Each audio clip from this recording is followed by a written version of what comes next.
Yemek adasına ve mutfağıma hoş geldiniz. Bugünkü tarifim bu görmüş olduğunuz çok lezzetli, incecik, yapımı da çok basit olan kıymalı pidelerin yapımını göreceğiz. İnanın bu tarifimi 13 yaşındaki çocuğunuz bile yapabilir. Yapımı bir kek yapmak kadar basittir. Mutlaka denemenizi öneririm. Dokusunu da görüyorsunuz, inceliğini de görüyorsunuz. Şimdi dilerseniz bu nefis, pratik pideyi nasıl yapmışım yapımını görelim. Malzemeleri önceden hazırladım. Neler kullandığımı yapım aşamasında anlatacağım. Buyurun hep beraber yapımını görelim. Herkesin evinde olan malzemeler. Öncelikle 500 gram yağsız dana kıyma kullandım. Orta yağlı kıyma da kullanabilirsiniz. Size bağlı. 6-7 adet manken biberi küçük küçük doğradım. Acı, yeşil, sivri biber de kullanabilirsiniz. Fark etmez evinizde hangisi varsa. 2 baş kuru soğanı küçük küçük doğradım. 3 adet domatesin kabuklarını çıkardım. Onları da küçük küçük doğradım.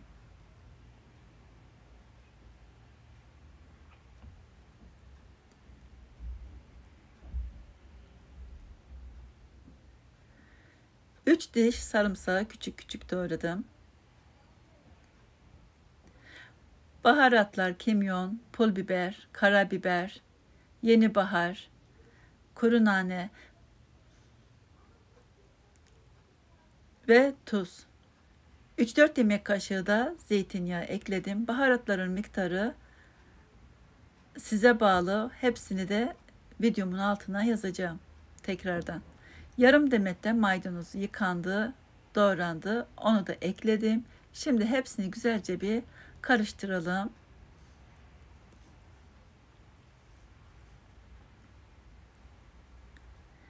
Elimizle karıştıralım ki hepsi güzelce birbirine geçsin. Bütün baharatlar, sebzeler, etler iyice birbiriyle özleşsin. Güzelce karıştıralım.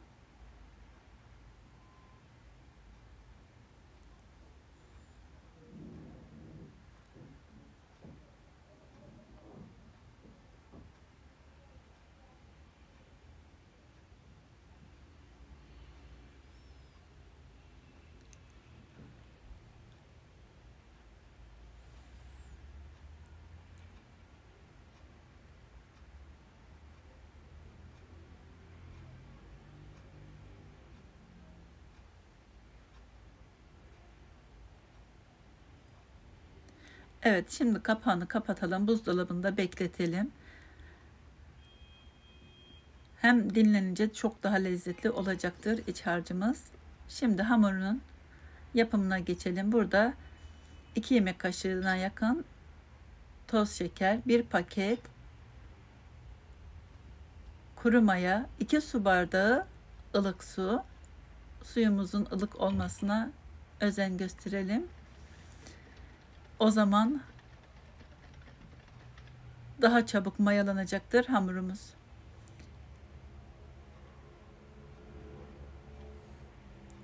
3 yemek kaşığı kadar da zeytinyağı ekledim. Karıştırıyorum. Toplamda 5 su bardağı un kullandım. 1 tatlı kaşığı da tuz ekliyorum. Hatta 1 tatlı kaşığından daha az. Tuzun miktarı da size bağlı.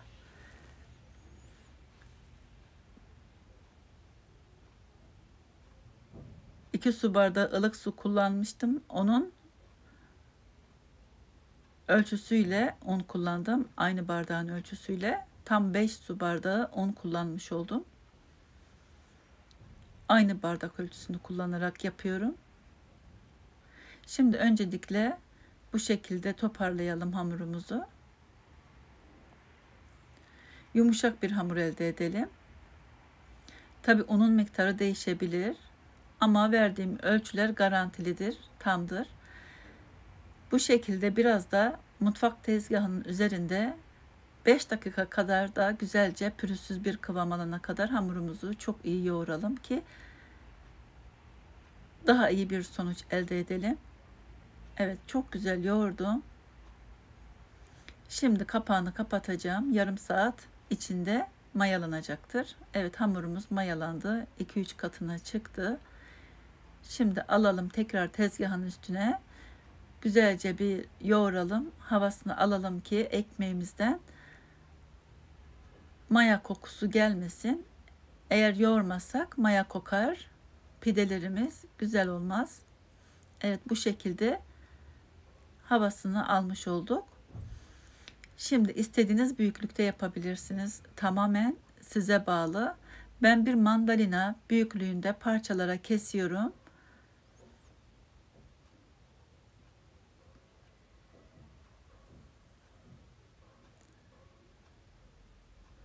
Daha sonra hepsini eşitleyerek bezeler hazırlıyorum. Bir tepsiye un serpiştirdim. Hazırlamış olduğum bezeleri tepsiye bırakıyorum. Tam 12 tane beze yaptım. Hepsi aynı büyüklükte.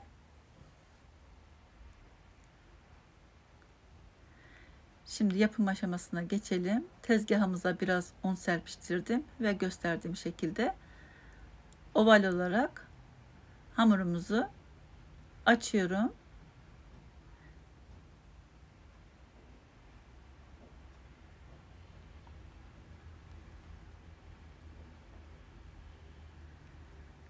Malzememizi yerleştiriyorum. Kenarlarından 1 santim bırakacak şekilde ortasına malzemeyi yerleştiriyorum. Daha sonra gösterdiğim şekilde kapatıyorum.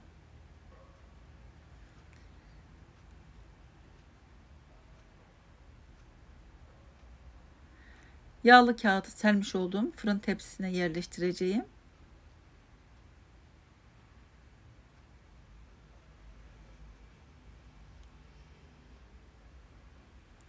Fırının kısa tarafına dik gelecek şekilde yerleştirdim. Her tepsiye 3 tane pide yerleştirerek o şekilde pişiriyorum.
Hamurumuz o kadar güzel oldu ki istediğiniz şekli verebilirsiniz. O kadar güzel açılıyor ki çok iyi yoğurduğum için çok güzel açılıyor. Ben çok ince yapıyorum. Görüyorsunuz. Ve ince yapmak da hiç zor değil. Dilerseniz iç harcını robottan da geçirebilirsiniz ama bu şekilde inanın çok daha lezzetli oluyor. Bu şekilde küçük küçük doğrayarak robottan geçirmeden daha lezzetli oluyor. Ama dilerseniz de hepsini bir mutfak robotunun içine doldurup lahmacun içi gibi hazırlayabilirsiniz. Rondodan geçirebilirsiniz. Ama bu şekilde öneririm. Gerçekten muhteşem oluyor. Şimdi üzerine 1 adet yumurtanın sarısını, şöyle 1 yemek kaşığı kadar da süt, 1 yemek kaşığı kadar da zeytinyağı. Güzelce karıştıralım. Pidenin kenarlarına sürelim.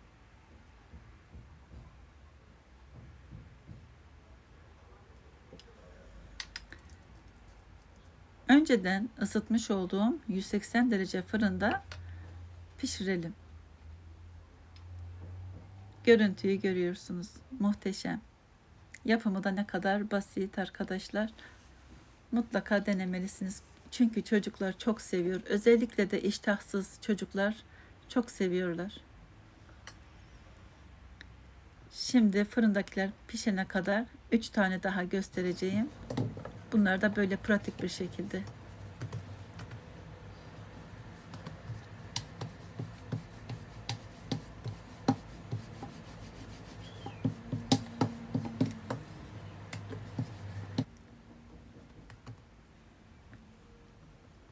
Kahvaltıda bile yapabilirsiniz. Kahvaltıda bile tüketebilirsiniz. Çayın yanında gerçekten şahane bir tarif. Ve lezzeti garantili. Mutlaka benim tarifimle denemenizi öneririm.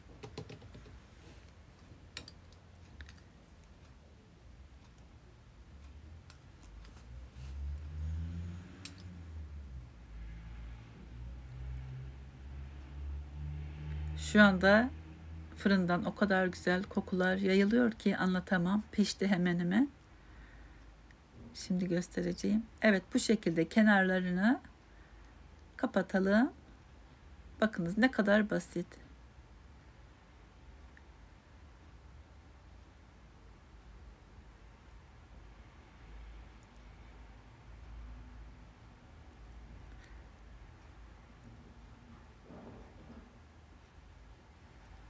Evet, köşelerini sivri bir şekilde kapatıyoruz. Hemen pratik bir şekilde. Kenarlarını da çok iyi kapatalım ki pişerken kabarabilir. Şekli bozulmasın pidelerin. O yüzden güzel kapatalım bastırarak. Bakınız hiç şekli bozulmadan şahane bir şekilde pidelerimiz pişti. Kokusunu bir duyabilseniz gerçekten muhteşem. Gören gerçekten pidecide yapılmış sanır. Pidecide yapılanlardan gerçekten daha güzel ve daha lezzetli olduğunu söyleyebilirim. Yanında bol ayran, bir mercimek çorbası yaparak güzel bir menü oluşturabilirsiniz. Bol bir salatayla beraber tüketebilirsiniz. Altını da gösterdim arkadaşlar sizlere. Mutlaka da denemenizi öneririm. Eğer buraya kadar da izlediyseniz ve tarifimi gerçekten beğendiyseniz beğen tuşuna basmayı, abone değilseniz de abone olursanız çok memnun olurum. Özellikle kanalımın büyümesi için abone olmanızı çok isterim. Her zaman da desteklerinizi beklerim. Gösterdiğim şekilde dilimleyebilirsiniz. Sunum yapabilirsiniz. Yapıp deneyecek olanlara kolay gelsin, afiyet olsun. İzlediğiniz için de çok teşekkür ediyorum. Başka tariflerde, başka videolarda görüşmek üzere. Hoşça kalın. Afiyet olsun.